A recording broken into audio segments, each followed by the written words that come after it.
खेती दा धंधा भी हो गया शाही वे कड्डण मोटरां पानी करन ट्रैक्टर वाही वे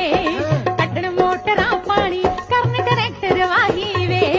रहिंदी खूंदी घटदी कसर पईयां ने आके वे रहिंदी खूंदी घटदी कसर पईयां ने आके वे हुण तां जांदे जट खेत नूं पैंटां पा के वे हुण तां जांदे जट खेत नूं पैंटां पा के वे ਉਹ ਕਿਸੇ ਜੱਟਾਂ ਦੇ ਮੁੰਡੇ ਦੀ ਪਿੰਡ ਤੇ ਨਾ ਰਿਝ ਜਾਵੀਂ ਖੇਤੀ ਕਰਨ ਵਾਲੇ ਦੇ ਲੜ ਲੱਗੀ ਰੋਲ ਕੇ ਮਾਰ ਦੂਗਾ